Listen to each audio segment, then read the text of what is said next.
Só um bocadinho que eu estou a pôr isto a gravar. Já está a gravar. Quando quiserem, Sim. podem começar, sim? Posso?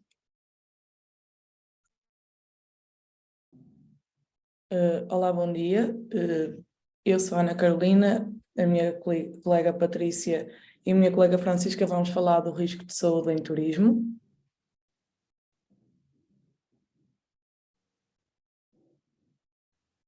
Então, nós vamos fazer uma apresentação. Como sabemos, existe uma relação bilateral entre o turismo, especialmente aquele que requer mais deslocações, e a saúde.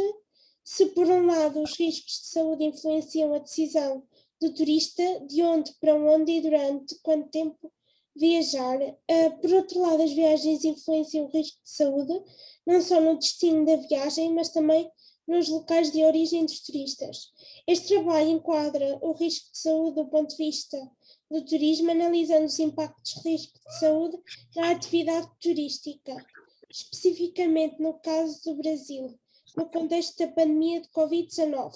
Também vamos comparar a situação de Portugal com a do Brasil nestas circunstâncias. Abordaremos ainda o conceito de consulta do viajante como medida de prevenção de infecção dos viajantes e de propagação das doenças. Mais à frente falaremos da OECD, Better Life Index, os planos de contingência da DGS em Portugal e dos riscos de saúde ao viajar pelo Brasil. E finalmente concluímos com a entrevista aos nossos oradores, Avilton Júnior e Ana Tesse Guimarães. Então, o risco de saúde em turismo é a probabilidade de ser afetado por doenças, epidemias ou pandemias, seja no país de origem, durante a viagem, em destinos de trânsitos ou no final da viagem. Este é um dos riscos mais importantes na atividade turística, pois leva o turista a adotar medidas de autoproteção e é um risco que coloca em causa não só o turista em si, mas também as pessoas e a população ao seu redor. A propagação de doenças infecciosas tornou-se um grande risco para o turismo, como vimos e ainda continuamos a ver. O Covid-19 abalou a atividade turística, os turistas passaram a ser mais cautelosos na sua viagem e a escolher os seus destinos de acordo com as condições de saúde do país e também da segurança. Existe ainda uma relação bilateral entre viagens e risco de saúde. Assim sendo, os riscos de saúde influenciam a viagem e as viagens são responsáveis pela disseminação dos riscos de saúde. Os riscos de saúde associados a viagens estão mais associados a determinados grupos, como por exemplo recém-nascidos e crianças e idosos, pessoas com problemas motores. Para todos estes viajantes é necessário um acompanhamento médico e precauções especiais, bem como uma informação adequada dos serviços médicos disponíveis no destino da viagem ou até mesmo num destino de trânsito. Existe ainda uma forma de selecionar os indivíduos em relação a riscos físicos, que neles estão incluídos os riscos de saúde. Isto quer dizer que, por exemplo, as mulheres são mais preocupadas do que os homens são mais tolerantes a riscos do que os jovens são mais tolerantes a riscos e as pessoas com melhor experiência de mobilidade aceitam melhor os riscos.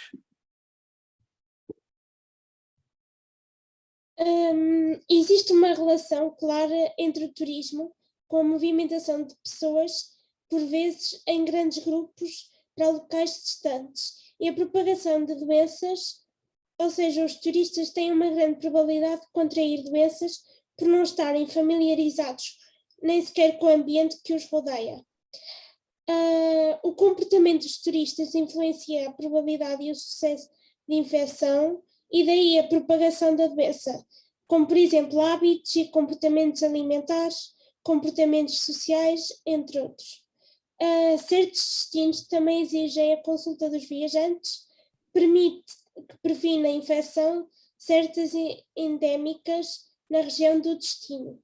A OCDE define vários critérios para avaliar a saúde do destino, alguns deles, como por exemplo a expectativa de vida e a condição de saúde percebida. Como aqui podemos ver, eu vou-vos explicar o que é o que é cada um dos casos. Então,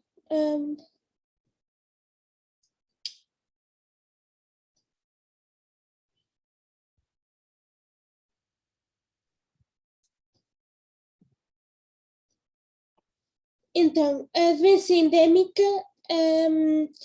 é com uma taxa de crescimento estável, previsível e por isso uma doença característica de um dado local. Exemplo, a malária em África. O surto acontece quando há um número inesperado de casos de uma doença ou quando uma doença se propaga num local. Por exemplo, a cólera após o terremoto do Haiti em 2010. A epidemia é um surto que se propaga por uma área maior ou mais do que uma. Exemplo, o vírus do Zika inicialmente começou no Brasil e propagou-se pela América Latina e pelo Caribe. E a pandemia é uma epidemia propagada globalmente. A classificação da doença altera-se com o tempo, tanto pode agravar-se como aligeirar e tornar-se endémica. Com a globalização e o crescimento global do turismo, o risco de propagação de doenças é maior, tal como o impacto dessa propagação nos setores do turismo que afeta o desenvolvimento económico.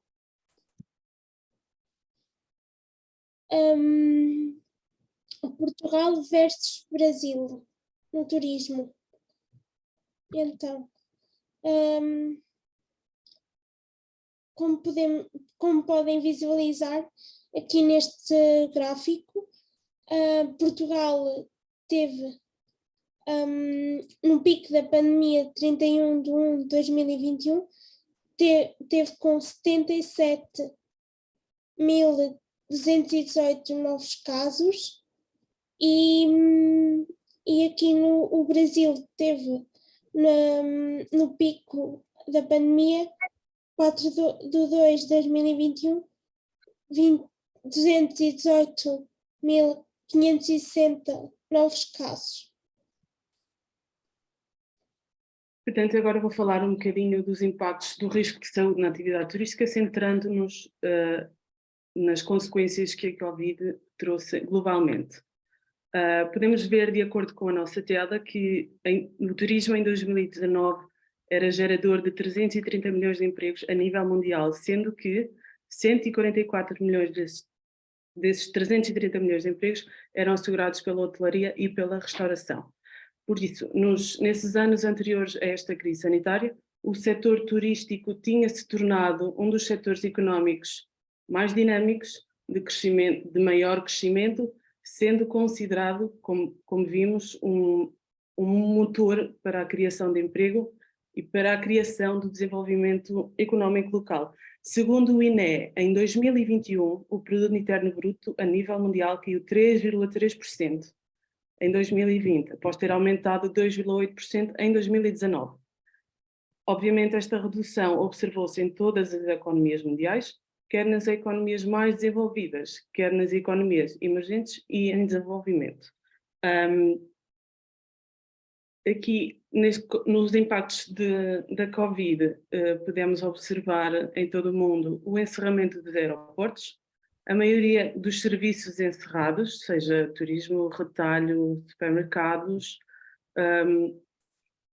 Também nos deparamos com a necessidade de ficar em casa, confinamento e autoconfinamento, o que impediu a mobilidade das pessoas e, consequentemente, o motor turístico parou e abalou a balança económica mundial.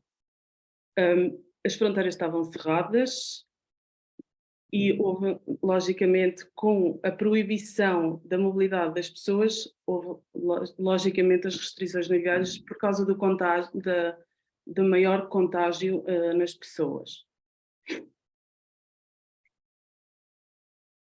Aqui neste gráfico podemos ver que no Brasil os setores de comércio sofreram uma queda de até 75% de faturação.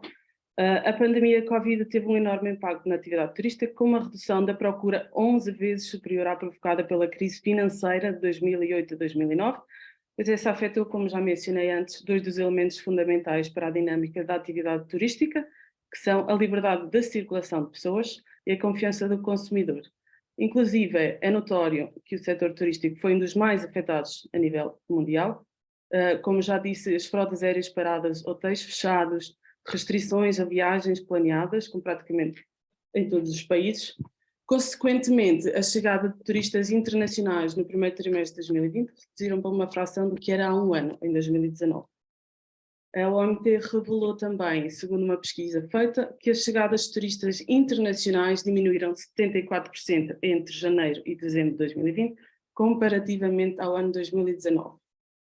Já para o primeiro trimestre de 2021, o Barómetro Mundial do Turismo previu uma queda de 84%, sendo que os países em desenvolvimento, logicamente, foram os que mais sentiram esse prejuízo devido à pandemia, com quebras entre os 60% e 80%. Em termos globais, a Organização Mundial do Turismo, como já disse, estimava que em 2020 e 2021 tivessem tido quebras nas chegadas internacionais, 73% e 72% respectivamente. No ano de 2020, infelizmente, a procura recuou a níveis de 1990. Agora vamos passar um pequeno vídeo sobre o impacto da pandemia no Brasil. Em março de 2020, foi decretada oficialmente a paralisação das atividades. O risco que antes era apenas uma possibilidade, agora se tornou real e os cuidados para a prevenção são prioridade. Uma pandemia que trará grandes consequências na economia e na saúde. Neste vídeo, vamos falar sobre os impactos trazidos pelo Covid-19, uma doença que será marcada na história. O Covid-19 começou na China e logo se espalhou pelo mundo todo, deixando rastros por onde passava. Como medida de prevenção, o governo suspendeu atividades não essenciais, como academias, shoppings, restaurantes e adotou um modelo de quarentena. O objetivo era reduzir a circulação de pessoas nas ruas, diminuindo a possibilidade de contaminação. No início, muitos não levaram a sério e ninguém imaginava que o Covid se expandiria do jeito que expandiu, mas infelizmente ele chegou no Brasil e em abril tivemos o nosso primeiro surto. O colapso da saúde havia começado, trazendo consigo grandes impactos na economia. Em primeiro lugar, uma nova perspectiva. No início do ano, o Brasil vinha aos poucos deixando a recessão e assumindo um novo momento econômico. As expectativas eram positivas em meio aos planos de Paulo Guedes. Infelizmente, todo este planejamento deverá ser reavaliado. É um momento diferente e o foco agora será como lidar com a crise. Investimentos cancelados, pessoas perdendo seus empregos e empresas falindo. A expectativa de crescimento econômico, calculada por muitos economistas em torno de 2 a 3%, foi drasticamente revertida para uma regressão de 4 a 7% do PIB. O desaquecimento da economia. Setores considerados não essenciais estão sendo os mais atingidos. Por conta da quarentena, não há um fluxo de circulação de pessoas nas ruas, e muitos estados brasileiros barraram o funcionamento dessas empresas. Roupas, acessórios e restaurantes são exemplos destes setores. Além disso, em momentos de crise, o consumidor tende a se comportar de forma mais conservadora, gastando dinheiro apenas com o necessário para sua sobrevivência, o que beneficia os setores essenciais, setores ligados à área da saúde, alimentação e tecnologia. Há também um grande impacto para a área de turismo. O volume de turistas internacionais pode cair entre 60% e 80% em 2020, um dos setores da economia que mais emprega mão de obra. Ele é responsável hoje por 8,1% do PIB e isso não é pouca coisa. Muitas das empresas deste setor são empresas pequenas e elas estão sendo prejudicadas por conta da crise. Além da redução de demanda, estão enfrentando problemas relacionados à falta de caixa, uma gestão menos qualificada para lidar com crises e dificuldade de adequação ao modelo mais digital, o que intensifica os seus custos. Nestes casos, as instituições financeiras e o governo terão papéis fundamentais para que essas empresas se mantenham no mercado, mas isso é assunto para outro vídeo. A adaptação. Empresas tiveram que buscar um novo jeito de trabalhar, mantendo a equipe com uma boa comunicação sem reduzir a produtividade por conta do trabalho remoto. Professores e alunos que antes se viam em uma sala de aula, agora se comunicam através de ferramentas online. Tiveram que se adaptar à educação à distância e muitos professores não tinham costume de lidar com as tecnologias dos dias de hoje, como os alunos. Também é claro ver a adequação de muitas empresas ao modelo mais digital. Lembra dos setores prejudicados por conta da quarentena? Então, para que estes negócios possam sobreviver neste período, terão de mudar suas estratégias. Aqueles que antes funcionavam 100% de forma presencial estão se adequando ao modelo de e-commerce, utilizando também as redes sociais para promover seus negócios. Restaurantes, lojas, consultorias, entre outros utilizando vendas online. A realidade é que ainda há demanda, mas do jeito tradicional ela não poderá ser captada. Se tornou necessário que empresários encontrem uma nova forma de buscá-la. Essa crise vai muito além de questões econômicas. Foram muitas vidas perdidas, famílias atingidas, pessoas que perderam seus rumos. Mas podemos tentar utilizar este período para uma reavaliação de nós mesmos, criar novos projetos para a nossa vida, aprender sobre assuntos que nos interessam, dar valor à família e a todos que amamos. Precisamos ser fortes, e nós vamos ser. Bom, ainda há muitos outros temas que falaremos em outros vídeos. O objetivo desse projeto é ensinar de uma forma simples e nada amassante pontos da economia, negócios e afins. Deixe seu feedback nos comentários, assim poderemos evoluir a cada novo vídeo. Se você curtiu o vídeo, deixe seu like e considere se tornar um inscrito. Em março de 2020, Agora vamos apresentar um vídeo, agora no caso de Portugal, e o impacto que a pandemia teve em Portugal. O impacto da pandemia no setor da hotelaria pode superar os 3.600 milhões de euros. Segundo a Associação da Hotelaria de Portugal, a média de ocupação dos hotéis continua a rondar os 15%. Passaram 4 meses desde a última estimativa apontada pela Associação da Hotelaria de Portugal e o cenário para 2020 pode ser ainda mais negro do que o anteriormente previsto. A Covid-19 obrigou ao encerramento dos hotéis em todo o país e a perda de receitas pode vir a ser muito superior aos 3.600 milhões de euros anteriormente pensados, ou seja, quebras superiores a 70%. Segundo a Associação, o futuro ainda será negro, uma vez que vários países estão a impor restrições à movimentação de pessoas para tentar controlar o avanço da pandemia, o que leva ainda menos turistas a viajar para Portugal. O verão ainda deu algum alívio aos hotéis, mas não foi o suficiente para pôr de pé um dos setores mais afetados pela pandemia. O mercado interno foi o grande impulsionador nos últimos meses, mas as cidades acabaram por sair mais afetadas do que as regiões mais rurais e do interior. Por exemplo, a cidade de Lisboa mantém-se com uma ocupação a rondar os 15%, com várias unidades hoteleiras ainda de portas fechadas. Já no Porto, o cenário é ligeiramente melhor, com uma ocupação perto dos 25%.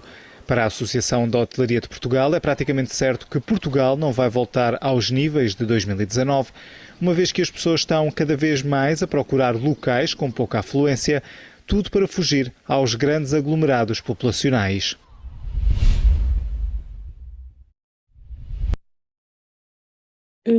Agora falando da consulta de viajante, quando um viajante faz viagens internacionais, estas viagens trazem vários riscos de saúde. Quando está em viagem, estamos perante novos riscos, vindos, por exemplo, de climas diferentes ou de altitudes distintas. Estes riscos podem ser minimizados quando o viajante se informa de precauções que deve adotar não só durante a viagem, mas também antes e após a mesma. Outra forma de se prevenir é marcando uma consulta de viajante, onde o viajante se informa sobre as medidas preventivas a adotar. Temos aqui uma imagem do site do SNS 24, onde temos algumas perguntas que podem ser importantes para esta consulta, como por exemplo, quais as vacinas devo tomar para onde vou viajar, quais os cuidados gerais que devo ter antes de viajar, entre outras. O Instituto de Higiene e Medicina Tropical da Universidade Nova de Lisboa também realizou um estudo, onde afirma que o Centro de Medicina de Viajante e Clínica de Medicina Tropical realizaram cerca de 32.809 consultas de medicina de viajante, incluindo pediatria, cerca de 1.111 consultas de medicina tropical e foram administradas cerca de 63.577 vacinas entre os anos 2016 e 2017. Aqui temos um pequeno vídeo que mostra o que é a consulta de viajante.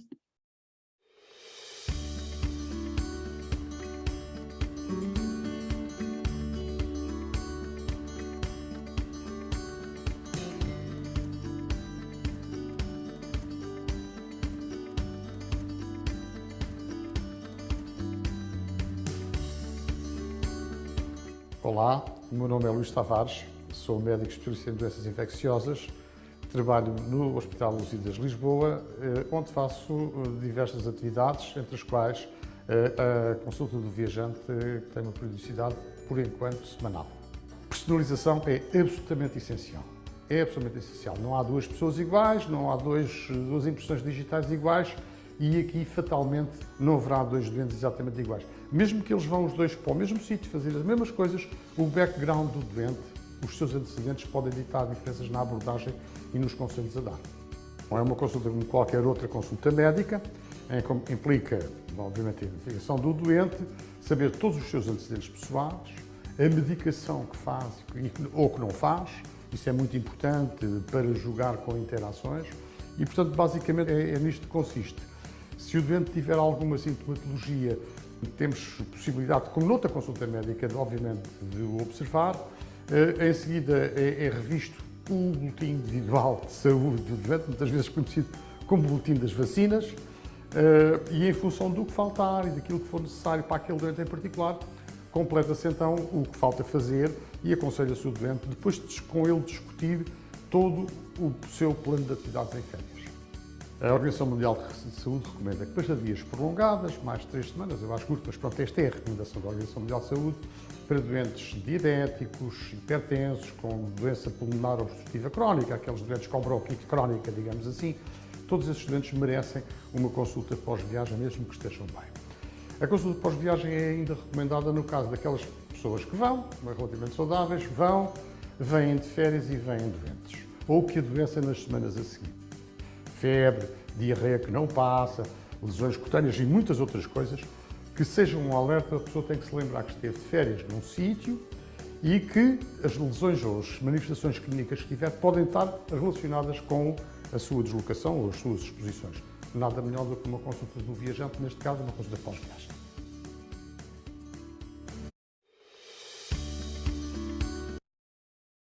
Falando ainda da OECD Better Life Index, este foi criado para que se possa ver e comparar alguns fatores centrais que contribuem para o bem-estar dos países da OCDE. Este fornece uma ferramenta interativa que permite ver como os países atuam de acordo com a importância que as pessoas dão aos 11 tópicos que tornam a vida melhor, que são estes 11 tópicos que temos aqui, como podemos ver, a saúde está incluída. Como o nosso trabalho se centra em Portugal e no Brasil e na saúde, foi assim que abordamos este tema. Quanto ao Brasil, cerca de 69% das pessoas afirmam ter uma boa saúde. A média de vida à nascença é de 76 anos, estando 5 anos abaixo da média da OCDE. E um fator ligado à saúde que este país tem de melhorar é uma melhor gestão hospitalar, de forma a proporcionar uma assistência de qualidade a um custo relativamente acessível a comunidades mais vulneráveis. Quanto a Portugal, apenas 50% das pessoas afirmam ter uma boa saúde, sendo estes um dos menores valores da OCDE. Por outro lado, a esperança média de vida é de 82 anos, estando um ano acima da média, e Portugal criou ainda o projeto Paciente Inovar, que é uma plataforma online que reúne cuidadores de saúde e também pacientes com o objetivo de criar e facilitar a partilha de soluções inovadoras na área da saúde. Outra forma de prevenir riscos de saúde foi implementada em 2004 pela DGS, sendo os planos de contingência, que têm como objetivo minimizar os potenciais efeitos do clima na saúde da população. Temos aqui os 2 exemplos deste ano. Primeiramente, temos o Plano de Contingência de Saúde Sazonal, Módulo de Verão 2022, que tem como finalidade prevenir e minimizar os efeitos negativos do calor extremo na população, especialmente em grupos mais vulneráveis, como idosos, crianças, grávidas.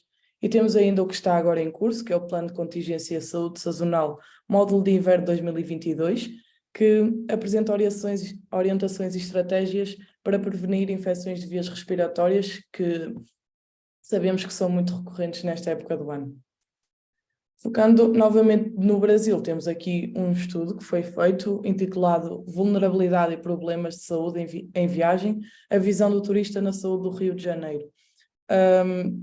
Este estudo analisa como um grupo de turistas compreende a questão de saúde em viagem. Nos resultados obtidos, vemos que grande parte do grupo afirma que deveria haver mais informação de saúde antes de viajar, mas, por outro lado, uma certa parte afirma ter tido essa informação na sua agência de viagens. A palavra risco, prevenção e informação são palavras muito presentes neste trabalho e no discurso dos turistas. Para finalizar, temos aqui alguns cuidados de como cuidar da sua saúde ao viajar pelo Brasil. Como cuidados gerais, temos, por exemplo, evitar viajar doente, informar-se com antecedência sobre o destino dentro do país. Apesar do Brasil não exigir o certificado internacional de vacinação, é importante certificarmos que temos as nossas vacinas em dia. Se por acaso precisarmos de algum serviço de saúde, temos aqui 2, o Serviço de Atendimento Móvel de Urgência e as unidades de pronto atendimento. E cuidados básicos temos, por exemplo, a ingestão constante de líquidos, evitando a desidratação, e usar repelente quando necessário.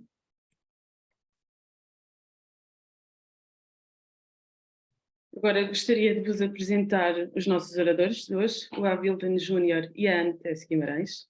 A Anne Tess franco-brasileira, o Avilton brasileiro. Ambos se mudaram para Portugal em plena pandemia e são ambos doutorandos em gestão na Faculdade de Economia da Universidade de Coimbra. Avilton e Anne, muito obrigado por estarem aqui connosco. Gostaríamos de vos colocar umas perguntas para vocês.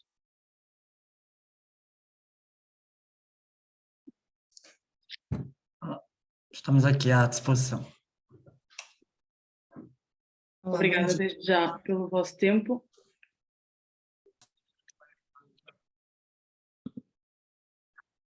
Avilton e Anne, vocês que se mudaram para Portugal, nomeadamente para Coimbra, durante a pandemia, plena pandemia, tempos de Covid, quais é que foram os medos e as inseguranças que vocês se depararam aqui em Portugal, ou quais as diferenças aqui em Portugal e no Brasil?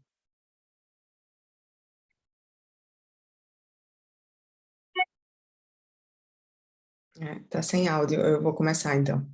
Tá. Bom dia, primeiro, muito obrigada a todos pela oportunidade de estar aqui a comunicar, falar de um tema tão importante. Obrigada, Francisca, e a doutora Cláudia Seabra, e parabenizar pelo trabalho. Fez uma exposição muito, acho que de uma forma muito completa, estimulando todos alguns dos sentidos mais importantes. Então, para focar nesse tema da mudança em plena pandemia, sim, eu, como a Francisca disse, sou franco-brasileira, morava na França, em Bordeaux, morei durante muitos anos lá, e decidi voltar para Portugal para fazer o meu doutoramento acá. Essa mudança envolveu uma crise de ansiedade muito forte, no sentido de que a falta de informação revelou várias emoções e uma confusão de emoções na qual eu, por exemplo, não saberia gerir. Eu estava ali lidando com o invisível. E além de ser invisível, eu estava lidando também com o desconhecido, porque a informação, ela só era a informação ativa, na qual nós iríamos buscar, e não existia, claro que existia sempre os sites oficiais do país da França, as recomendações, mas eu não senti um amparo, um apoio como indivíduo, como comunidade sim, mas não como Anne. E acho que isso seria talvez impossível, mediante a estrutura da Covid, a rapidez que aconteceu, mas os meus medos e receios eram, primeiro, dessa ansiedade, né, que eu não sabia o que estava por vir. Quando cheguei cá em Portugal, também as restrições eram muito inferiores ao que existia na França. A França era muito rígida com relação às máscaras e o limite de quilômetros que nós poderíamos fazer fora de casa. Inclusive, tinha uma aplicação na qual a gente registrava cada vez que saíamos de dentro de casa o motivo e a hora de saída e a hora de entrada. Porque se um policial tivesse nas ruas, como houve, e os militares foram para as ruas, eles nos abordavam, perguntavam que horas nós tínhamos saído e tínhamos que mostrar este aplicativo do governo. Cá, quando eu cheguei, já não havia tanta questão da máscara, né? A máscara era mais nos lugares, em supermercado, em lugares fechados. Eu peguei um período ainda com algumas coisas, alguns cafés abertos. Então, o que me deixou mais leve, embora eu soubesse que o vírus estava ali, mas me deixou menos angustiada do que eu vivia a pandemia na França, talvez uma questão mental mesmo, do psicológico. E o meu outro ponto foi com relação à validação desses certificados. Sabe-se que houve muita fraude nos próprios certificados quando as pessoas iam viajar, que a pessoa estava positivada, estava com Covid, com a Covid, e mesmo assim falsificou o certificado e viajou. Muitas pessoas ao meu lado, inúmeras vezes das viagens que eu fiz, tossiam, aparentavam estar doentes, realmente estavam doentes, e eu não sabia se aquela doença era a Covid ou se era um outro tipo de doença. Ninguém tem a certeza, porque aquele certificado ali era um papel que não podia determinar, de fato, se o que eles tinham era a Covid ou não. Então, do meu ponto, eu acho que são estes.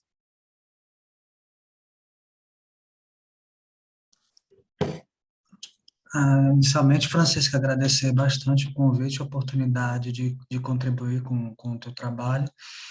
No meu caso, em linhas gerais, foi bem semelhante ao que aconteceu com a Anne, né? Só que eu estava no Brasil em março, né? Quando houve a decretação do lockdown para ficarmos isolados.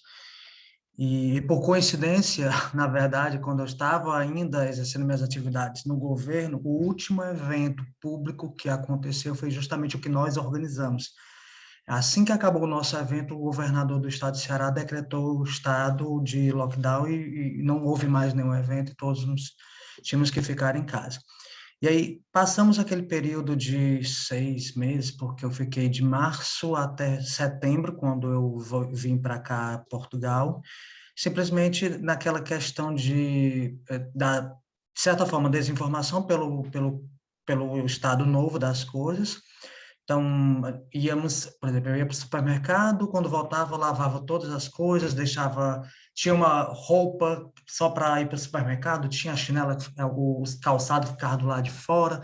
Então, eu acho que a gente passou por um pico de completo desespero por falta de conhecimento mesmo do negócio, ao afrouxamento. Quando eu cheguei aqui, quando eu saí de Fortaleza, eu estava nessa situação, com máscara, com tudo fechado. Quando eu cheguei aqui, o negócio já estava mais leve, como a Anne disse, né? Nós chegamos praticamente no mesmo período, já não precisava usar máscara na rua, tinha que só colocar máscara ao entrar nos espaços fechados. Então, aquilo foi uma espécie de, poxa, finalmente, aquela sensação de, estamos saindo desse negócio. E aí veio o baque em janeiro, quando simplesmente voltou com muito mais força do que quando estava, e foi o processo mais restritivo que nós passamos, né? A partir, acho que foi até exposto no vídeo de vocês, né? Que foi no final de janeiro. Então foi muita coincidência, foi no período que nós decidimos morar juntos, com mais uma terceira colega do curso, né, de doutoramento em gestão de empresas, e isso foi um resgate de sensações e de frustrações que eu achava que eu tinha deixado em Fortaleza, dessas restrições muito exacerbadas, né? Eu acho que foi isso um pouco que ocasionou, né, esse misto como se fosse uma montanha-russa de emoções. Muito obrigada. Gostaria de questionar-vos também, infelizmente sabendo que o Brasil é um país com uma taxa de violência relativamente elevada, para vocês, qual é o impacto que isso poderá trazer nos indicadores da saúde e também no turismo no Brasil? Eu vou me antecipar, Anne, porque como eu estou há mais tempo, ela está mais tempo fora do país, talvez eu tenha um pouquinho mais de condição de falar do cenário atual, né? De fato, infelizmente, há uma situação muito difícil no Brasil quanto à questão da violência e da criminalidade, né? Uma coisa não está desassociada da outra, e uma das coisas que dá ensejo a esses altos índices de violência diz respeito basicamente à questão do narcotráfico, né? Que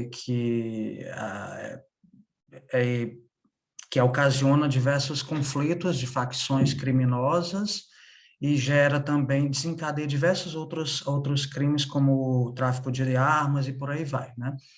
E, naturalmente, essa violência ocasionada por disputas de poder e espaços em territórios, principalmente na periferia das grandes cidades, como eu moro em Fortaleza, eu sou de uma cidade, a quinta maior cidade do país, né, com mais 2 milhões de habitantes. E aí, em Fortaleza, nos últimos 10 anos, houve uma escalada extraordinária de casos de criminalidade e violência ocasionados justamente por esses conflitos entre facções por disputa de espaço de poder. E isso tem desencadeado uma série de fatores que impactam nos indicadores de saúde, por exemplo, né, naquela taxa de internação ou taxa de mortes por causas externas, né, não causas relacionadas diretamente a questões da saúde, como violência física, violência doméstica, violência no trânsito, né, e aí eu falo também por Fortaleza, que é uma cidade, por ser uma das maiores do país, o número de acidentes de trânsito tem aumentado bastante, porque há um aumento do tráfego, e isso tem impactado, por exemplo, lá em Fortaleza tem vários hospitais dedicados exclusivamente à questão de trauma ocasionados por acidentes de trânsito, por exemplo, né? E isso tem sobrecarregado bastante o sistema público de saúde, e isso tem sido, de fato, uma queixa. Eu, como sou da área de planejamento, eu trabalho com políticas públicas e a gente discute bastante com a Secretaria da Saúde do Estado justamente esses indicadores de impacto na saúde por conta da violência, né? E isso a gente tem observado bastante, essa escalada que, infelizmente, tem acontecido no nosso estado e, de certa forma, generalizado no país.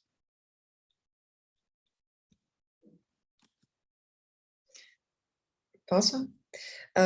Eu tenho um contraponto, na verdade, um complemento ao que o Avilton está a falar, que eu acho que não é somente na questão do Brasil, mas sim principalmente no mundo, que é a questão do bem-estar mental. A gente fala muito a Organização do Desenvolvimento Sustentável frisa muito essa questão do bem-estar, né, na saúde, e a questão do emocional, do mental, como que nós estamos como população. E eu acho que a Covid, ela veio trazer oportunidades e ameaças. Oportunidades porque, a partir disto, muitas pessoas conseguiram entrar em grupos de meditação, começar a fazer um outro tipo de rotina, refletir sobre seus próprios hábitos, ter outros tipos de iniciativa. E uma ameaça porque um vírus como este, que se espalhou de uma forma tão rápida, é sempre uma ameaça não somente aos estados, mas a nós como população. E então eu acho que a questão do emocional e psicológico é algo que traz para agregar essa violência. Nós não estamos preparados psicologicamente e emocionalmente para este tipo de impacto que há na saúde. Então, qual é o impacto? Para mim, o maior impacto é o impacto emocional. As pessoas não têm estrutura psicológica para ficarem confinados dentro de casa, para não terem informações, e além disso, como lidar com filhos dentro de casa, cachorro dentro de casa, todo mundo junto, dentro de um ambiente, hora que sabe-se que as famílias passam a maior parte do tempo fora de casa nos seus trabalhos. E se eu puder acrescentar aqui muito rapidamente, recentemente saiu um artigo no Público da Fundação da Academia Gulbenkian, em Lisboa, a relatar os impactos na saúde emocional das crianças que ficaram em casa durante o período da pandemia. E as crianças de 8 a 15 anos foram as mais impactadas, porque elas não sabiam justamente gerir as emoções, o que estava acontecendo. E um dado muito importante que se sobressai deste estudo, né, porque agora eles vão implementar, junto com o Ministério da Educação cá em Portugal, um programa de ensino, de reconhecimento de emoções aos professores, reconhecer também o burnout, porque isso foi algo que aconteceu na saúde mental, as pessoas ficaram em casa e percebeu-se que trabalha-se muito mais quando está em casa, tem um ócio ali, mas trabalha-se muito mais, porque as pessoas não sabem dividir os tempos, não sabem segmentar isso. Então, qual foi este ponto que se sobressaiu? As raparigas, elas têm neste estudo, elas foram elas têm um menor controle emocional, se a gente puder dizer, que os rapazes. Ou seja, queremos dizer que não estamos aqui segmentando e dizendo as mulheres são mais frágeis. Não, não é isso.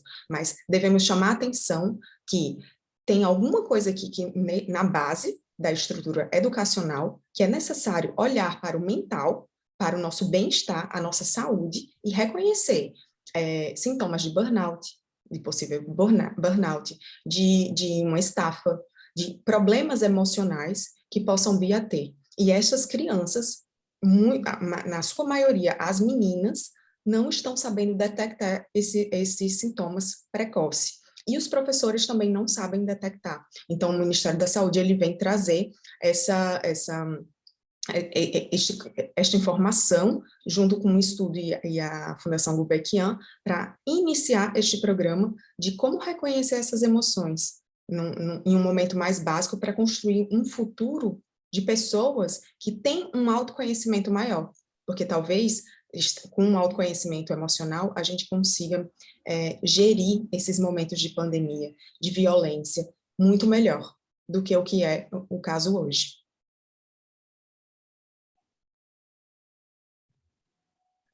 Muito obrigada. E para finalizar, gostaria só de vos perguntar, também vocês tendo uma perspectiva do Brasil e França e Portugal, quais foram para vocês os pontos fortes e os pontos fracos de cada país no combate à Covid?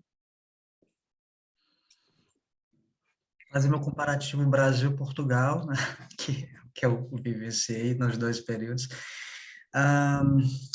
No Brasil, acho que um dos pontos fortes, apesar do que aconteceu, infelizmente, com o governo fazendo uma campanha praticamente nadando contra, né, o que o mundo vinha pregando em relação às políticas de cuidados e proteção da população em relação à Covid.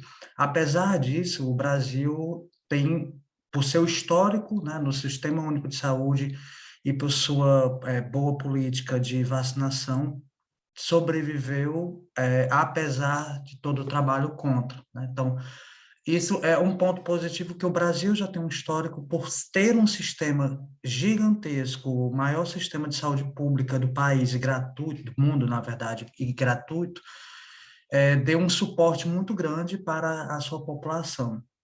E quando efetivamente se iniciou o processo de vacinação, eu acho que o Brasil meio que resgatou a sua história nessa questão de campanhas maciças de vacinação da população, né, de todas as faixas etárias.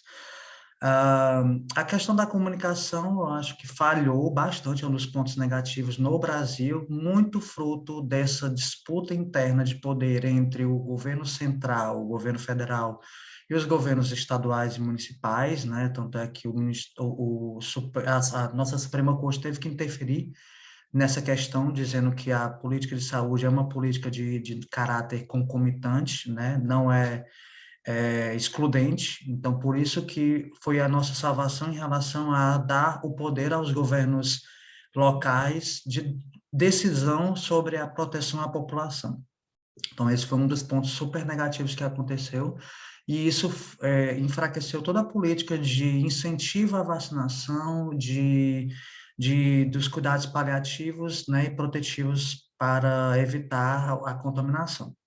Do lado de cá, do Portugal, eu achei que, apesar de ter uma comunicação bastante mais efetiva em relação ao que acontece no Brasil, na minha visão, acho que foi o tal que a Ana corroborou, houve uma certa, não de forma tão assertiva, a comunicação mais maciça, mas que houve bem melhor do que no Brasil, por exemplo. E o que me surpreendeu, de certa forma, bastante positivo, foi o engajamento da população. Para mim foi um ponto positivo na questão da vacinação, né? Tanto é que, se não me falha a memória, se não estiver equivocado, Portugal foi o primeiro país que teve, acho que foi Portugal e os Emirados Árabes, que praticamente teve a totalidade da população adulta vacinada em tempo recorde, né? E isso, para mim, foi excepcional. E o cuidado, outro ponto positivo foi justamente o cuidado e a vigilância incansável em relação às pessoas que tinham contraído a doença. Eu dou o exemplo aqui de casa para ficar bem salientado. A Anne pegou Covid e a Cíntia pegou Covid e eu não. Então, a gente teve que se fazer um esquema interno e por algumas vezes vieram pessoas ou da saúde, teve um dia, inclusive, foi um policial que veio aqui em casa certificar que as pessoas que estavam com Covid estavam dentro de casa, e que eu achei isso excepcional, né? Possivelmente, eu não sei se isso foi uma prática no país todo, mas em Coimbra, que é uma cidade menor do que, por exemplo, Porto e Lisboa, isso nós observamos, né? Talvez isso seja um pouco impraticável no Brasil diante da dimensão de sua população. Contudo, isso me ressaltou bastante os olhos e eu fiquei com aquela sensação de que aqui há uma proteção da população muito maior do que no Brasil, diante do que eu já mencionei. Sim, eu concordo com você, Wilton. Eu acho que essa proteção e a população, ela necessita se sentir segura e nestes momentos de instabilidade. E com relação à França, né, porque acho que é interessante trazer este comparativo também, o presidente, ele decidiu ir muitas vezes à televisão para levar esta comunicação, para dizer o que estava sendo feito, para convocar os cientistas e incentivá-los a encontrar o mais rápido possível a vacina. Então, houve um estímulo muito grande e uma participação de comunicação, engajamento do governo é muito maior. Agora, em termos de dimensão, eu não sei se são incomparáveis, né? Os países são estruturas completamente distintas e cultura também completamente distintas. Eu não vou me atrever a fazer essa comparação, que eu acho que seria totalmente injusta. Mas no caso dos pontos fracos que eu percebi, até por ter usufruído do sistema cá em Portugal, não é? Eu sei que na França eles não esperavam que a gente fosse procurar a vacina. Eles não esperavam que fôssemos buscar a informação. Eles tinham o nosso contato e nós recebíamos quase diariamente um SMS a dizer: hoje está convocado para a vacina, hoje não saia de casa, o contágio está muito, muito alto. Houve uma rede por SMS do governo que nós recebíamos isso. Eu não sei se isso houve cá em Portugal, mas eu não lembro de ter recebido estas mensagens no meu telemóvel. Então, essa questão eu não preciso ir buscar ou quase arrancar a informação ela já vem até a mim. Este é o papel que eu entendo que é o papel do governo de um Estado, transmitir segurança para a sua população, seja ela aqui imigrante ou não. E um outro ponto que isso leva ao ponto da organização, né? Organização talvez digital, que na França nós não temos o papel em si, mas sim um carnê digital para o controle das vacinas, que foi o que aconteceu comigo. Então, eu trago aqui um caso que não é empírico, mas sim um caso individual, que eu tive que tomar 4 vacinas para poder ter o certificado. Porque, eu tive que tomar 4 vacinas, porque primeiro eles disseram que colocaram no sistema de saúde 24, que eu estava contaminada, que eu estava com a Covid, entretanto, não foi o caso. Quando eu fui tomar a vacina, não havia registro, então houve uma certa confusão ali, e no final eu tive que tomar 4 vacinas, ao invés das 3 que teoricamente eu deveria ter. Então, esse processo burocrático, eu acho que cá em Portugal ele é confuso para mim que venho de fora. Talvez para quem mora aqui, seja português, já tenha isso integrado no sistema mental, mas para mim que venho de fora, e buscar a informação desta forma é muito mais complexo. E termino com os pontos positivos, porque eu concordo sim com a Wilton. Nós tivemos um acompanhamento muito bom, tanto das enfermeiras que nos ligavam para saber Anne, como você está? O que você está sentindo? Numa escala, eu acho que era até 7 ou 10, como que você está se sentindo em comparação a ontem? Eu tive um apoio tanto por telefonema, quanto esta de proteção dos outros da polícia vir em casa ver. Isto traz uma segurança muito grande, um reconforto pelo menos para mim, que olho e percebo que talvez isso no Brasil não fosse nem sequer pensado em termos de população que é tão grande e é impossível a gente controlar desde do nível do micro no interior até o nível macro, que as grandes capitais com milhões e milhões de habitantes. Acho que nem há estrutura para tudo isso. Então, eu termino essa minha fala com esses pontos positivos.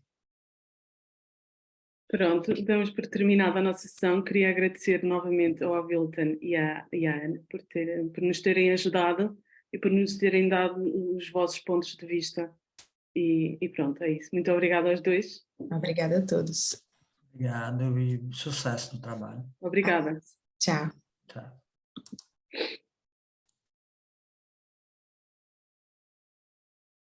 Dão por encerrada a vossa sessão? Damos por encerrada a nossa sessão. Obrigada a todos. Obrigada, professora. Muito bem.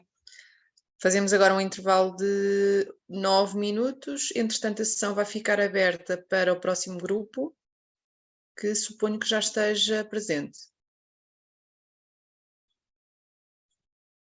Sim, professora, estamos aqui. Muito bem.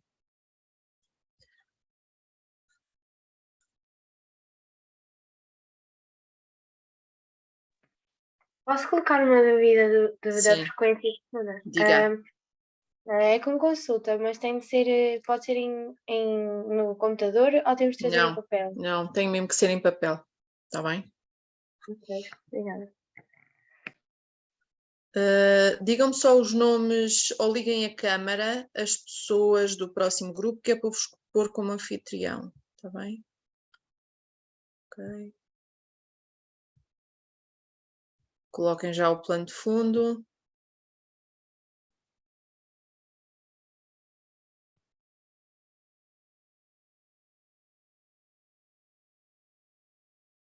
Já estão, certo?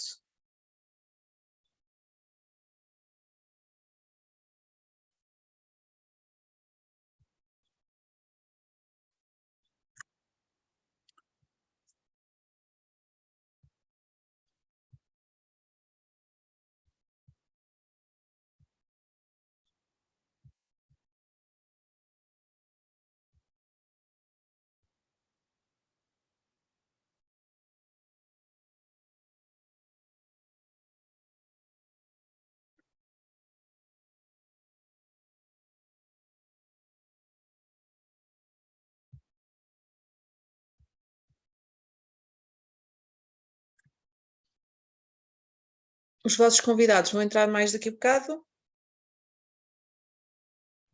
Sim. Ok.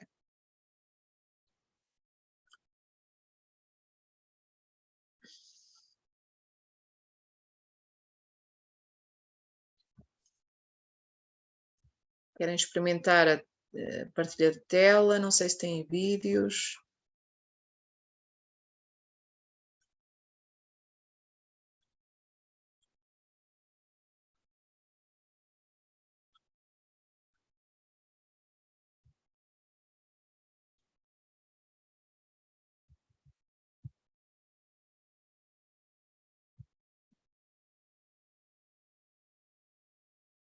Já estão a ouvir? Sim.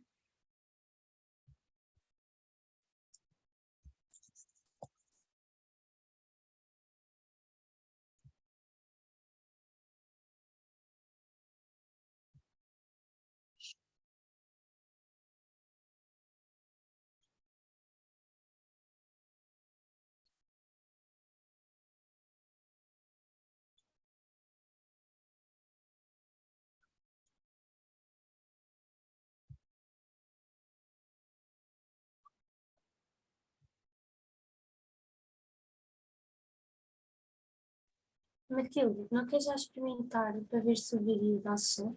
Está tudo bem?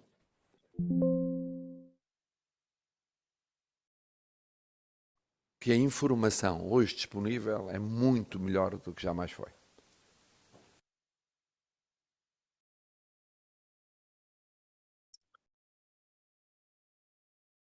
Os vossos oradores vão entrar depois? Sim, eles ao meio-dia estão cá. Ok.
Bom dia.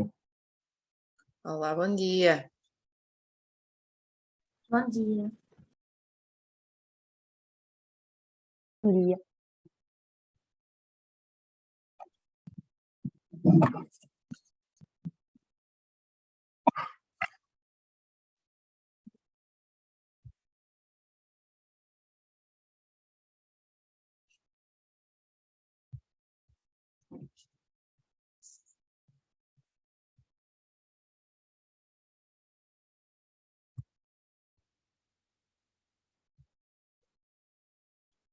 Estão preparadas? Falta um minuto.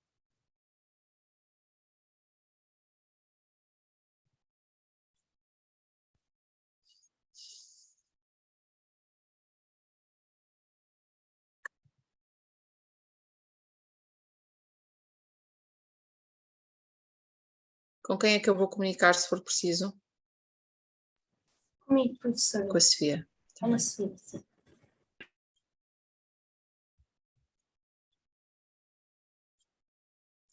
Muito bem, está na hora. Quando quiserem podem começar, está bem?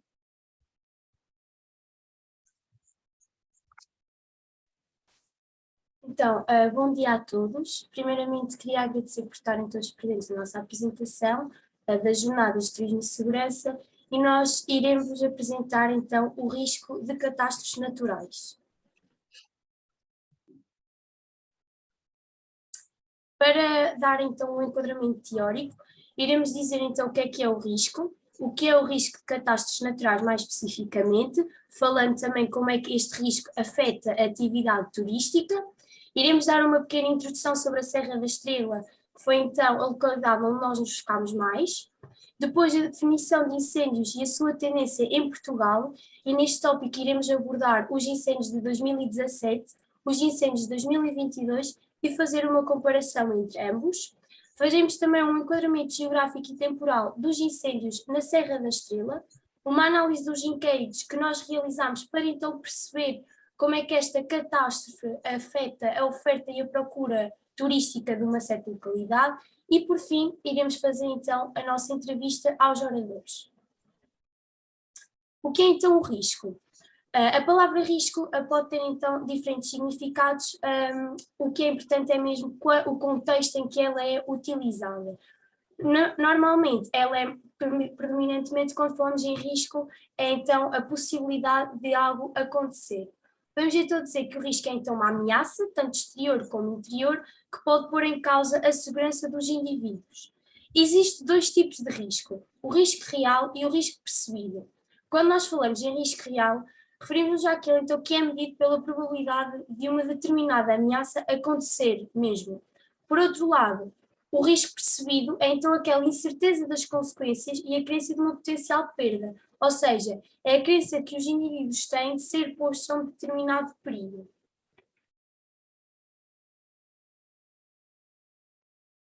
De acordo com a obra Catástrofes Naturais, de uma abordagem global de Luciano Lourenço e António Vieira, catástrofes naturais é definida então como dizem respeito a fenómenos naturais que são capazes de provocar destruição generalizada, que se traduzem em avultados danos e prejuízos económicos e normalmente envolvem a perda de muitas vidas. Assim, o risco de catástrofes naturais refere-se então à eventualidade da ocorrência de impactos negativos provocados por um acidente grave ou desastre natural, tais como terremotos, furacões, incêndios, etc.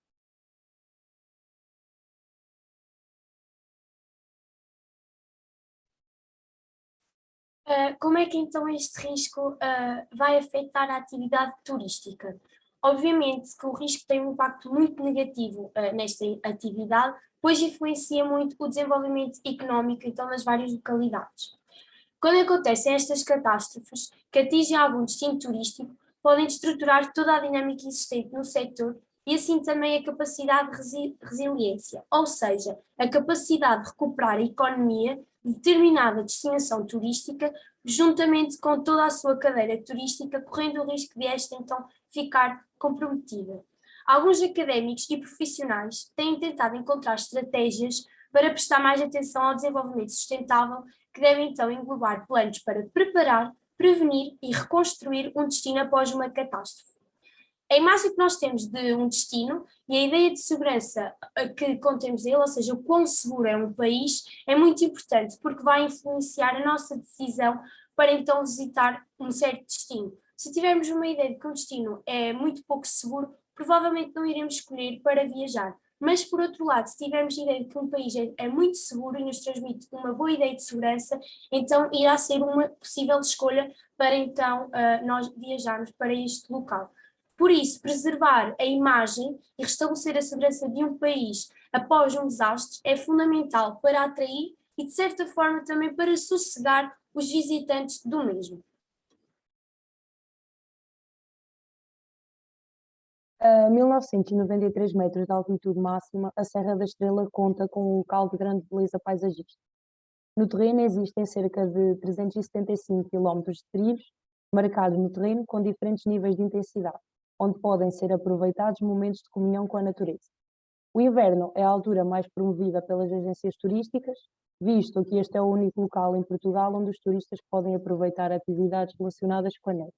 No entanto, o verão é também uma altura bastante procurada, visto que o Parque Natural da Serra da Estrela conta com 25 lagoas.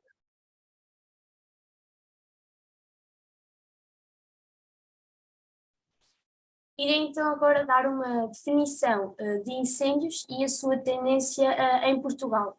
Falando em termos mais técnicos, o incêndio é uma combustão livre, não limitada no tempo nem no espaço, dos materiais combustíveis existentes nas áreas rurais.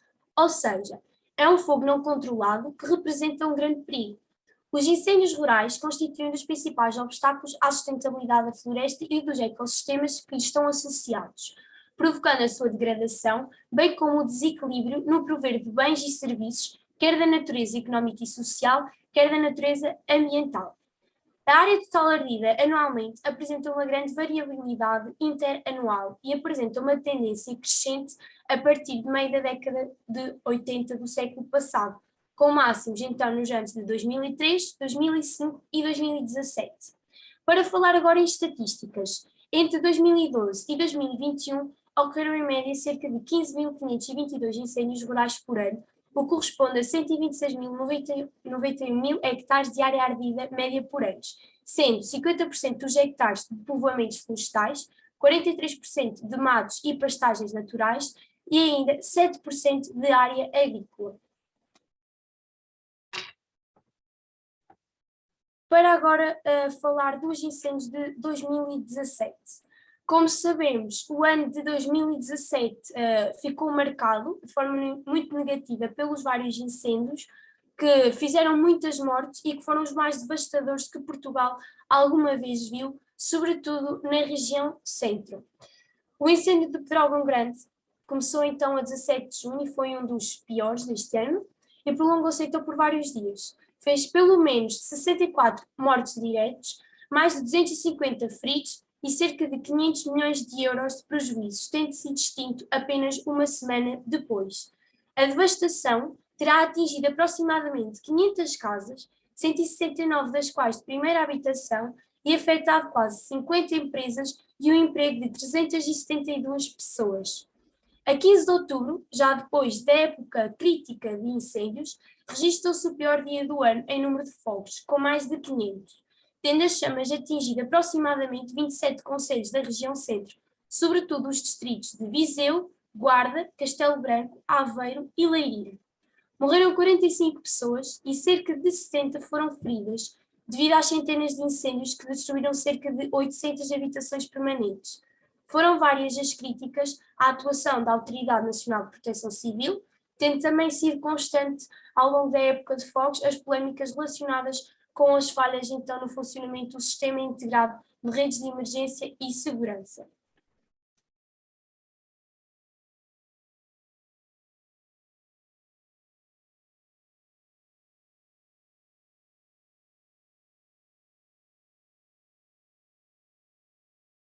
Um bocadinho, professora, que está a ir para o slide. Mas eu posso dar a introduçãozinha. Vamos agora falar sobre os incêndios de 2022.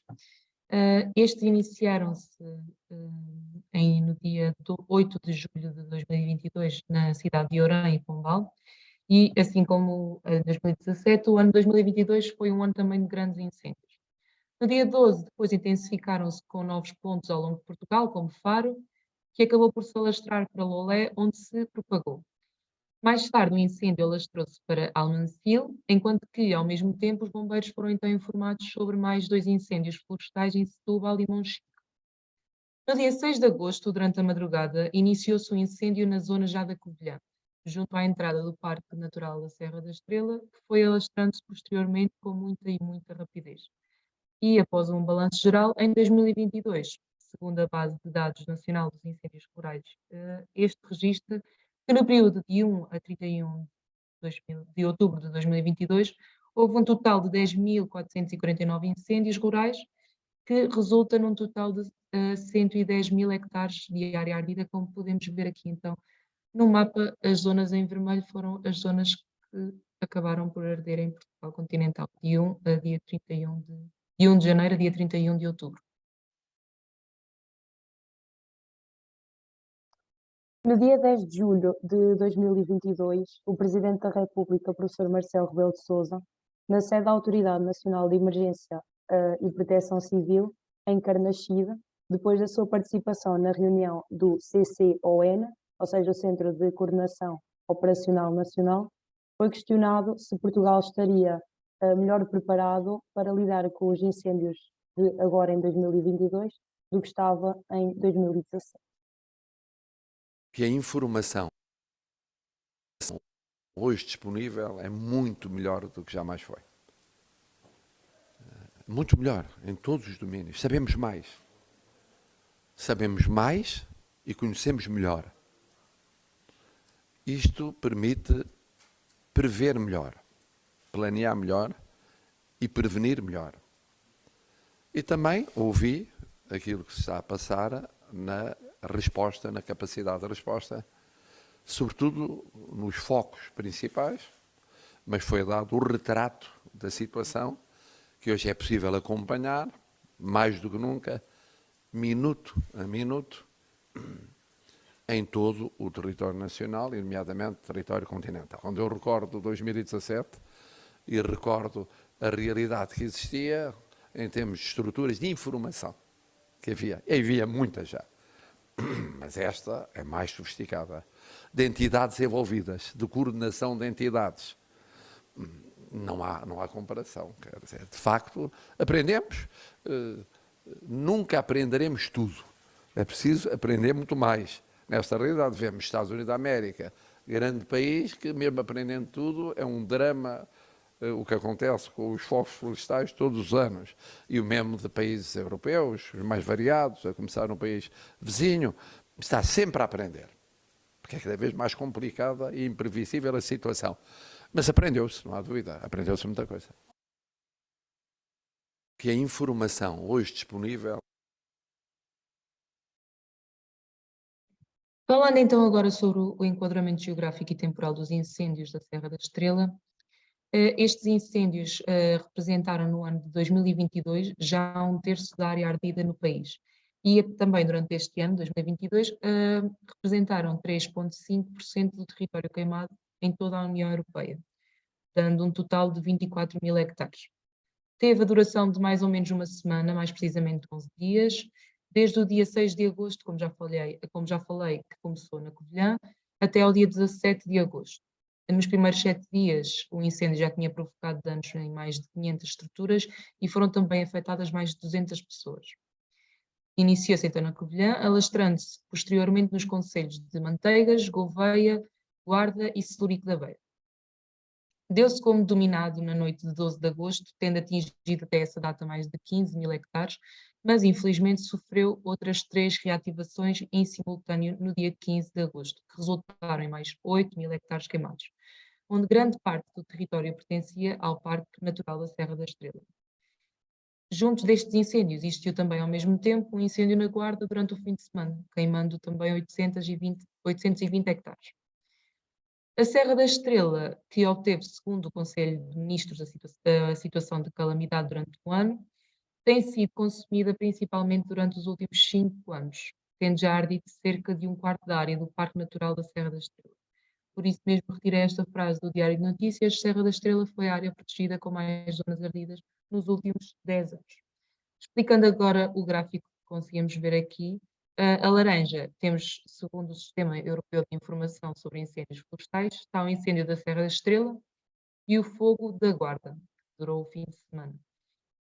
E a vermelho está então representada a estimativa para a área ardida que resultou das reativações que existiram no dia 15 de agosto.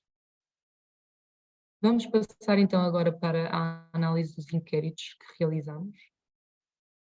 Para começar, temos a situação familiar, ou seja, a situação familiar que as pessoas obtêm, que têm quando realizaram os inquéritos, e podemos ver que existe um número muito maior para casados ou em união de facto, com pelo menos um filho menor de 18 anos dependente, e em seguida temos solteiros sem filhos. O resto dos resultados é para solteiros com filhos, viúvos sem filhos, viúvos com filhos, divorciados com filhos ou sem filhos. Aqui temos a idade. Podemos ver que o nosso questionário esteve mais direcionado para pessoas no pico com 42 a 50 anos, 18 a 26 e também de 34 a 42. Inferiores a 10 anos não existiu, entre 10 e 18 já existiram 2 e também existiu um entre 66 e 74. E também aqui no género temos o feminino e o masculino, em que podemos ver uma pequena predominância no feminino sobre o masculino. Chegada à primeira pergunta, a segurança de um determinado país influencia a escolha do mesmo para destino turístico? Aqui podemos observar no nosso gráfico que nós fizemos de 1 a 5, sendo o 5 a resposta positiva, ou seja, sim, e o 1 a resposta negativa, e vai ser assim ao longo de todas as nossas questões. E podemos então observar que a grande maioria das pessoas respondeu que sim, e que realmente influenciava bastante a escolha do mesmo para destino turístico, ou seja, se sentirem seguros num país, se considerarem seguros, eles então irão escolher o mesmo para destino turístico. Nesta segunda pergunta havia a opção de não, e apenas uma pessoa respondeu que não. Todos os outros responderam que sim, como já mencionei, e aqui nesta pergunta já perguntamos se sentem seguros em relação a se é afetado por catástrofes naturais. E podemos ver que a grande maioria também responde que sim, preocupa-se se este país acaba por ser também afetado por catástrofes naturais, ao ponto de colocar em causa a sua segurança.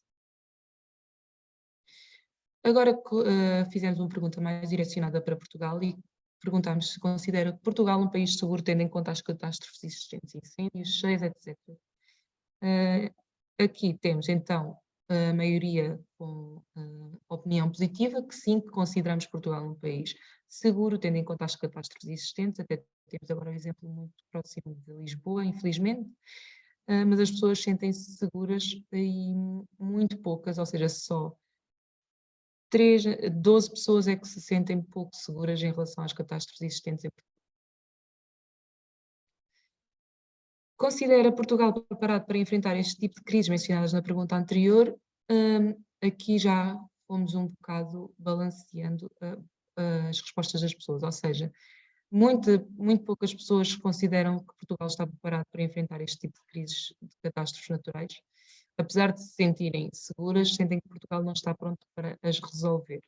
Como podemos ver, na maior parte das respostas sendo mais direcionada para o 1, 2 ou 3, sendo que o 3 é o meio termo. Na próxima, considera que o incêndio ocorrido na Serra da Estrela vai influenciar a escolha deste destino para fins turísticos?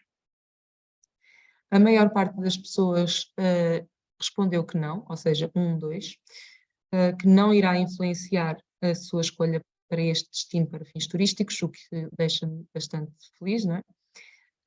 Algumas responderam o número 3, que é o que fica então no meio termo, e muito poucas responderam que irá influenciar. Sentiu que nos últimos anos houve uma melhoria relativamente à consciencialização acerca da prevenção destas catástrofes?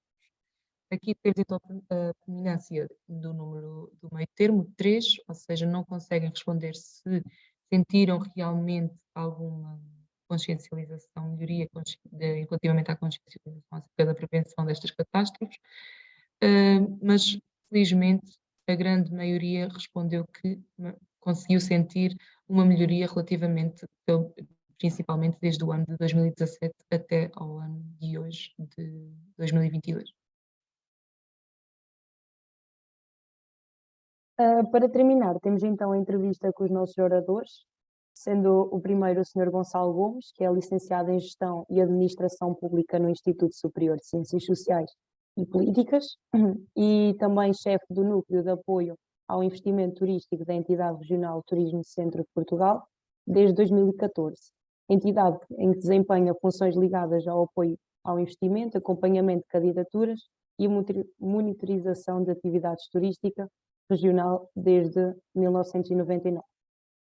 Também trouxemos o Sr. Comandante dos Bombeiros Voluntários de Brasfemes, o Engenheiro Horácio Ferreira, licenciado em Engenharia dos Recursos Florestais, na Escola Superior Agrária de Coimbra, e neste momento a tirar mestrado em Dinâmicas Sociais, Riscos Naturais e Tecnológicos na Universidade de Coimbra. Antes de mais, bom dia aos dois. Vamos começar então pelas perguntas para o Sr. Comandante. Um bocadinho, para sacar aqui. Então, Sr. Comandante, a primeira pergunta é um bocadinho. Ok.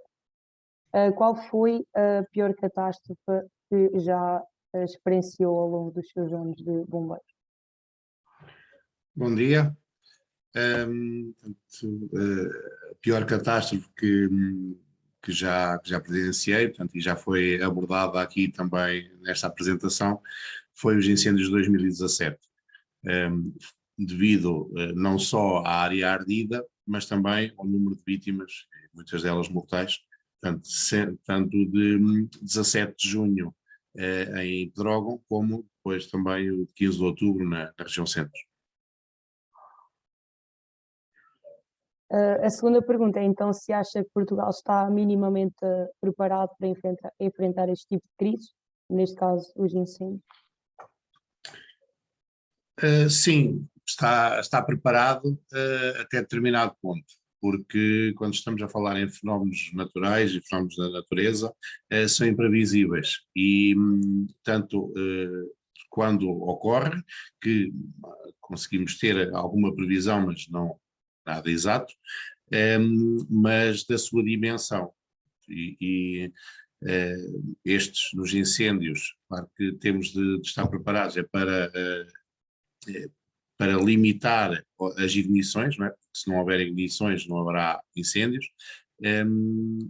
e uma resposta muito mais musculada para conseguirmos debelar os incêndios logo de início. Falando agora mais especificamente na Serra da Estrela, previa-se um incêndio da dimensão que tomou ou não era de todo esperado? Nunca esperamos que arda tanta área, não é? Claro que houve aqui vários fatores que condicionaram este incêndio, ou que impulsionaram este incêndio, nomeadamente a seca extrema que estávamos a viver no país.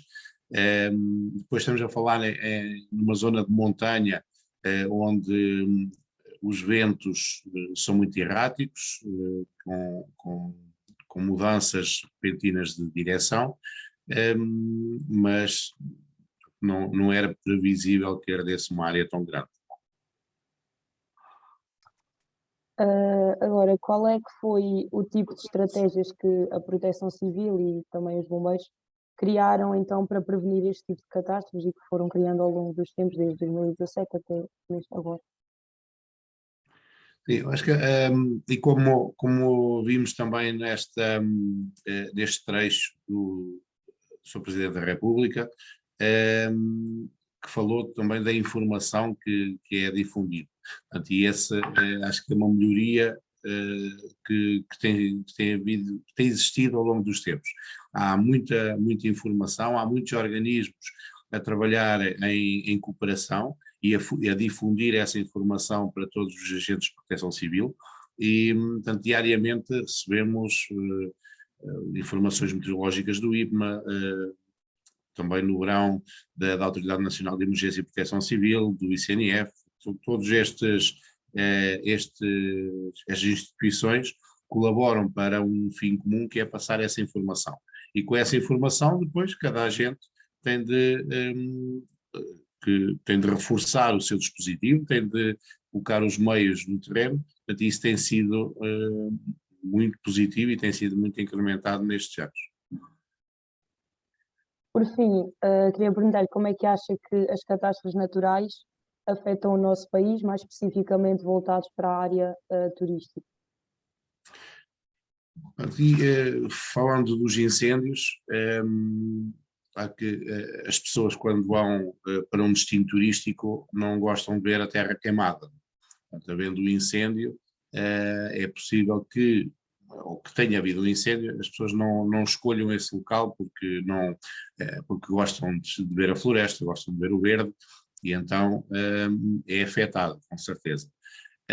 não só pela paisagem, mas também, como também abordaram aqui, pela segurança, porque temos a memória de Pedrógão, que as pessoas acabaram por falecer na estrada, não é? E isso, enquanto tivermos essa memória, dificilmente vamos para esses locais quando há risco de incêndio, portanto, em dias de muito calor, porque poderá existir um incêndio e acontecer alguma catástrofe novamente, não é? E isso acredito que afeta muito negativamente o turismo e as escolhas turísticas. Muito obrigada.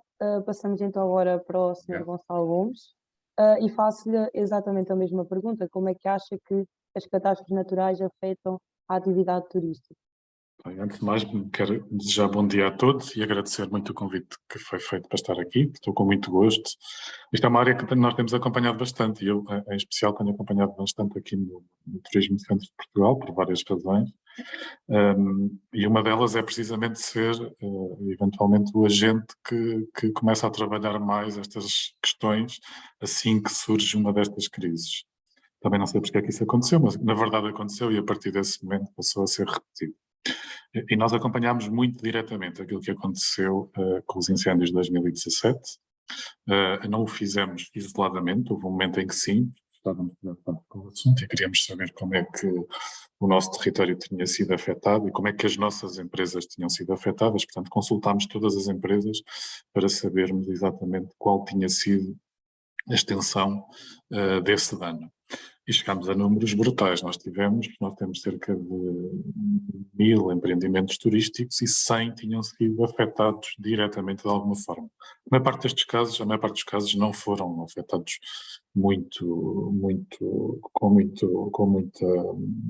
com um grande impacto, mas houve uma série deles que simplesmente arderam de cima a baixo, que não sobrou absolutamente nada. E este impacto vai-se prolongando no tempo. Nós temos casos que estão agora em 2022, que arderam em 2017. Estou a falar especificamente desses casos mais graves.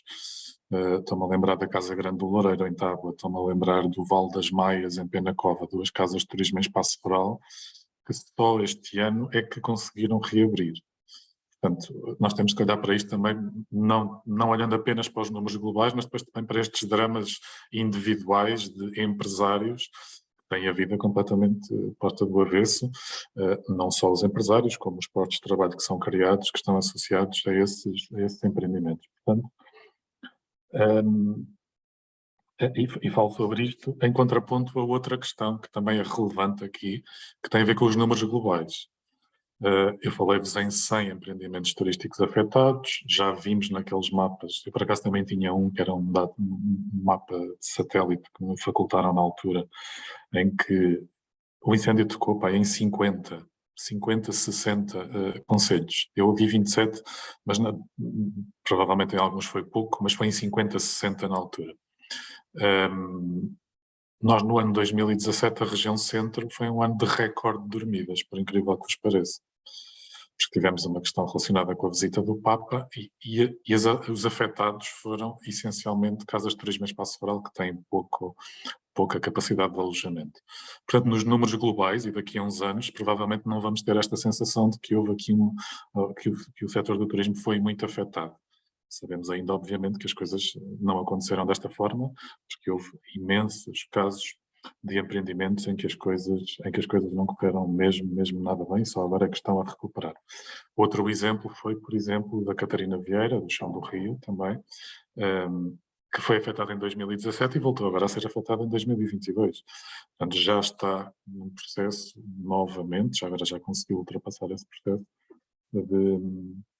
de recuperar a sua atividade em pleno e a tentar inclusivamente encontrar novas estratégias para mitigar os riscos causados por estes incêndios. Portanto, nós temos a perfeita noção de que existem impactos brutais, não apenas nas empresas, mas depois também na percepção do risco dos turistas que vêm. Isto obriga a um trabalho enorme, não só da nossa parte, a Entidade Regional de Turismo de Centros de Portugal, para fazemos a promoção interna e comunicamos apenas com os turistas nacionais, mas também de outras entidades, como a Agência Regional de Promoção Turística e o Turismo de Portugal, que em conjunto comunicam para os mercados externos, e tudo isto também é necessário ser tratado convenientemente. Eu há bocado perguntei ao Sr. Comandante se achava que Portugal estava minimamente preparado para enfrentar este tipo de crises, e pergunto-lhe agora se acha que a área, mesmo especificamente a área do turismo, está então preparada para enfrentar as catástrofes naturais. Eu partilho as palavras do Comandante. Nunca estamos completamente preparados para algo que é imprevisível, e eu até começo aqui por outra área. Eu também sou responsável no Turismo Centro de Portugal pelo sistema de gestão da qualidade. Um dos processos que nós temos está precisamente relacionado com os riscos e oportunidades, com a avaliação de riscos e oportunidades. Fazemos isto sempre no início do ano. Nós nunca prevemos estas coisas. Erradamente. Mas nós nunca fazíamos isto. Não pensávamos que poderia vir uma pandemia, não pensávamos que poderia vir um conjunto de incêndios. Portanto, imagino que num país isto aconteça a outro nível, obviamente, porque há outro tipo de entidades que têm outro tipo de responsabilidades nestas matérias, mas é sempre difícil de antecipar algo com este impacto tão brutal e tão avassalador num território tão alargado. Da parte do turismo do centro, o que nós temos feito é sempre tentar adaptar a nossa ação, e dentro também das nossas competências, que são limitadas neste campo, como é óbvio, àquilo que é possível. E trabalhar em conjunto sempre com as entidades que podem fazer algo pelas empresas e pelos tipos da imagem dos territórios. E fizemos isso automaticamente com a Comissão de Coordenação da Região Centro, com o Turismo de Portugal e a Secretaria de Estado do Turismo, e a partir de certa altura também começámos a fazer isto, e também tocando um pouco naquilo que o Comandante estava a dizer há pouco. Já existem um conjunto de instrumentos e processos que estão implementados em permanência. Há reuniões das comissões distritais de operações de socorro, é assim que se chama, Comandante, desculpa, agora não me recordo o nome, dos CTOs. É isso, não é?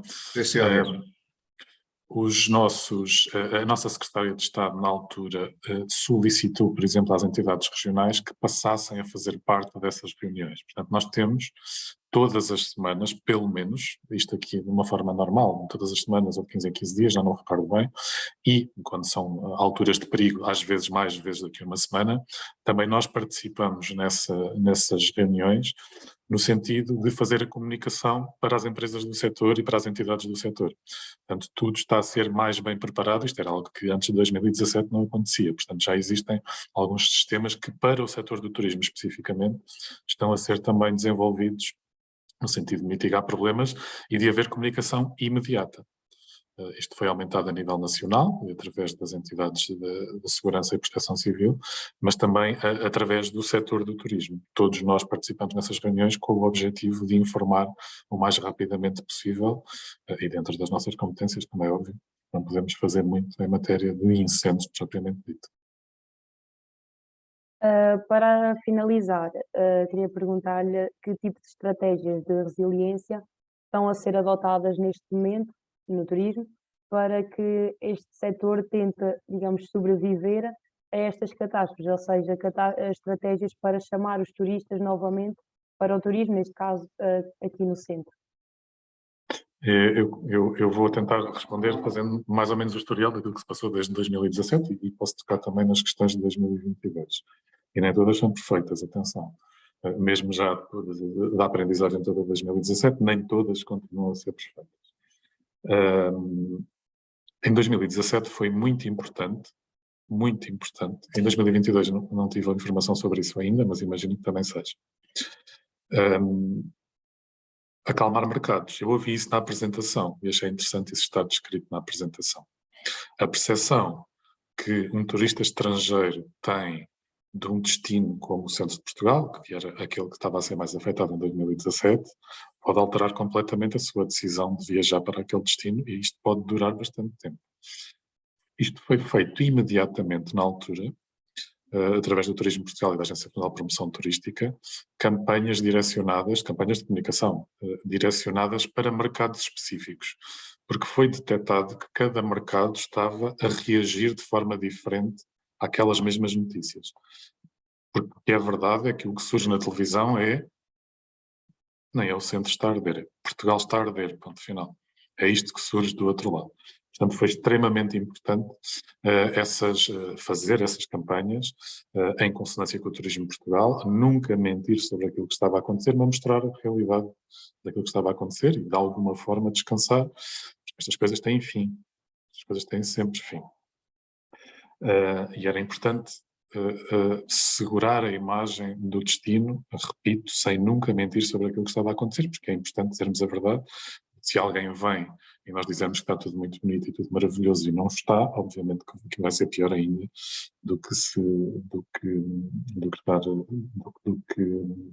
estava previsto inicialmente. Segunda questão, aqui não tanto relacionado com os incêndios, mas também já aconteceu, são as campanhas específicas para determinados territórios que nós começámos a fazer. Na altura dos incêndios isto aconteceu, teve a ver também muito relacionado com questões de reflorestação, muitas das vezes até sem serem devidamente consolidadas. Aliás, a informação científica que havia na altura ainda não estava associada a essas campanhas, não sabíamos exatamente o que é que podíamos fazer imediatamente para que as coisas acontecessem em matéria de reflorestação da melhor forma. Também já aconteceu agora relativamente a estes últimos incêndios, que afetaram essencialmente manteigas, mas não só, há algumas campanhas específicas direcionadas para aquele território, isso também é importante. Depois, numa terceira questão, que é provavelmente aquela que é mais importante para segurar as empresas, em especial as empresas, é o conjunto dos apoios que a tutela disponibiliza para ajudar as empresas e os cidadãos, em geral, a mitigar os problemas causados por estes incêndios. Eu disse-vos há pouco que, por exemplo, aquelas 2 casas que arderam completamente estão reerguidas 5 anos depois. Mas isso aconteceu porque tiveram apoios do Estado, 85% no programa Repor, por exemplo, naqueles 2 casos. No caso do Chão do Rio, o outro foi através de outra linha também específica em que apoiaram algumas das intervenções que a Catarina Vieira pretendia fazer. Portanto, esses apoios também são fundamentais. Ponto número 1, porque estamos a falar de empresas que neste caso, destas 2, estiveram 5 anos sem receitas. Então, eles tinham que ter algum apoio para continuarem, para não encerrarem e para não se perderem todos os postos de trabalho. Apoios, inclusivamente, para a manutenção de postos de trabalho. Portanto, todas estas são estratégias que têm vindo a ser implementadas, cada vez mais apuradas, porque a realidade traz-nos cada vez mais informação e que têm sido, de alguma forma, importantes para resolver estes problemas que têm surgido. Não são perfeitos. Eu ainda há pouco tempo falava com a Catarina Vieira, precisamente com a preocupação que ela tem, depois de 2 vezes em 5 anos em que os incêndios chegam à porta dela e a obrigam a fechar, e ela teve fechada nos 2 períodos, ela quer implementar um sistema de detecção, de vigilância, um bocadinho mais avançado do que aquilo que é normalmente implementado, e ela não tem um sistema de incentivos específico para que isto possa acontecer. Portanto, nem tudo está ainda perfeito nesta matéria, mas já demos passos muito largos desde 2017 para que as coisas estejam num caminho mais adequado e mais correto para estarmos preparados para enfrentar estas catástrofes. Muito obrigada aos dois. Agora queríamos perguntar então à professora ou aos colegas que estão a assistir se têm alguma questão para colocarem aos nossos oradores sobre o que foi agora falado ou sobre outro assunto. Eu tenho uma questão. Bom dia a todos e agradecer obviamente os nossos oradores que enriquecem sempre estas sessões. Eu queria colocar para já uma pergunta específica ao Gonçalo, que tem este contacto com os empresários da área, e a minha pergunta é muito concreta. Como é que estes empresários que no espaço de 5 anos passaram por incêndios, passaram por pandemias, passaram por uma série de questões que afetou e como há bocado disse, colocou a sua vida de pernas para o ar, qual é o estado de ânimo destes empresários? Ainda há presença de espírito, ainda há vontade de trabalhar nesta área e de manter os seus negócios? Pois, é complicado em alguns casos, não. Eu ainda esta semana recebi um exemplo disso mesmo.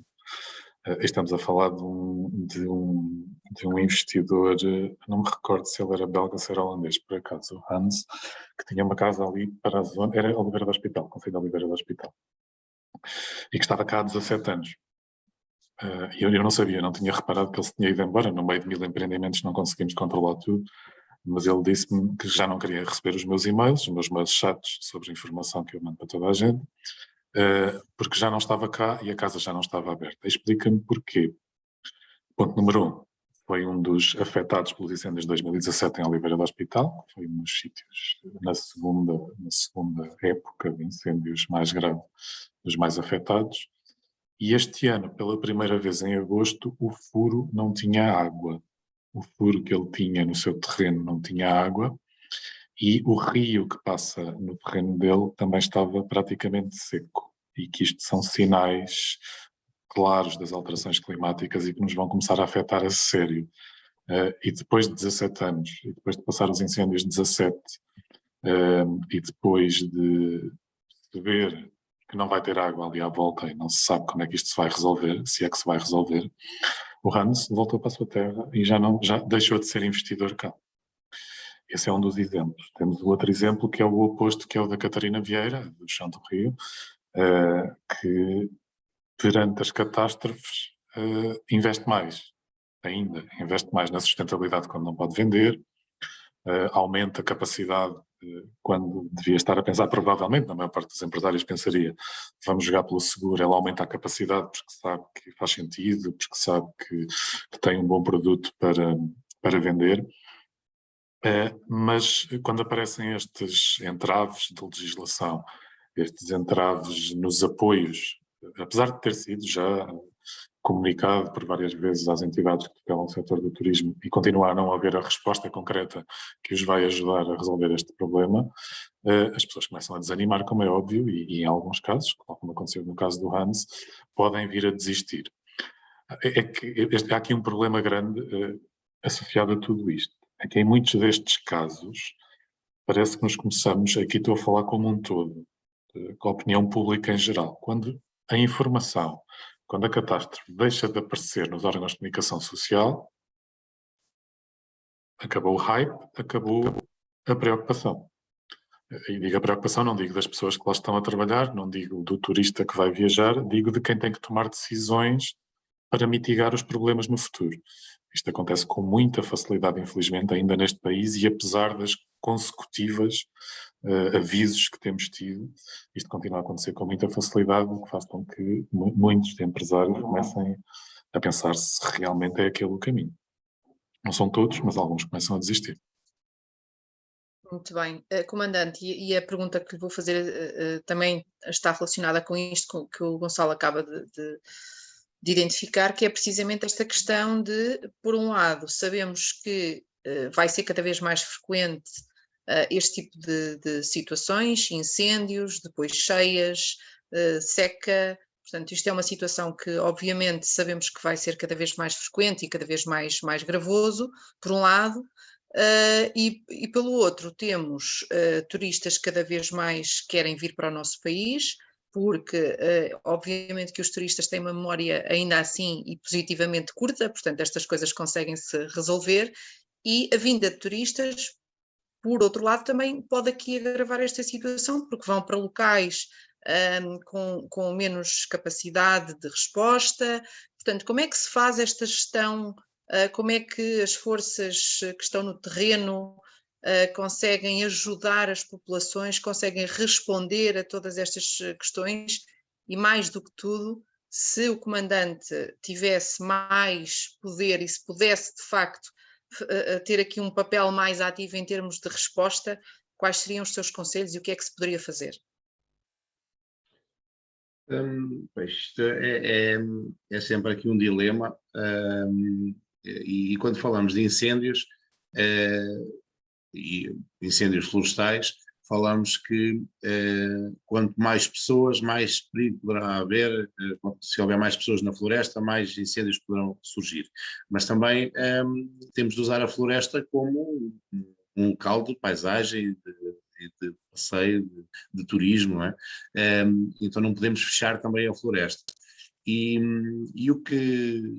está a ser direcionado, as campanhas também estão a ser direcionadas nesse sentido, que é proibir as pessoas de andarem na floresta em dias críticos, em dias com risco elevado de incêndio.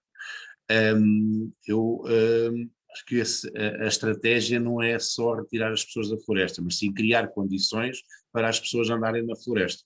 Portanto, fazer um melhor ordenamento na floresta, criar locais onde as pessoas possam estar, com os respectivos cuidados, como é óbvio, mas depois juntando, que não é só os incêndios, não é? Juntando depois todas as outras catástrofes que possam existir, nomeadamente as cheias e as secas, e a precipitação intensa depois do incêndio, depois temos os problemas que aconteceram agora em Manteigas, com a precipitação, que as terras acabam por não ter sustentação ali abaixo, e não é facilitado o nosso trabalho ao nível da prevenção e do socorro.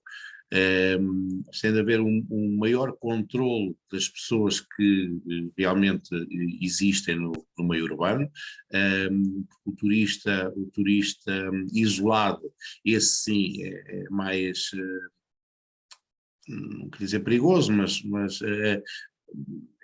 temos de ter um maior cuidado, porque é a pessoa que ninguém sabe que ele lá está, e aí creio que as instituições, mesmo as autarquias, devem fazer esse trabalho, de fazer um cadastro turístico com as pessoas que realmente estão no território, para poder acompanhá-las e poder divulgar quais são os locais mais seguros e por onde é que devem andar, e divulgar também essa informação aos agentes de proteção civil, portanto, que pessoas e quantas pessoas é que existem no território.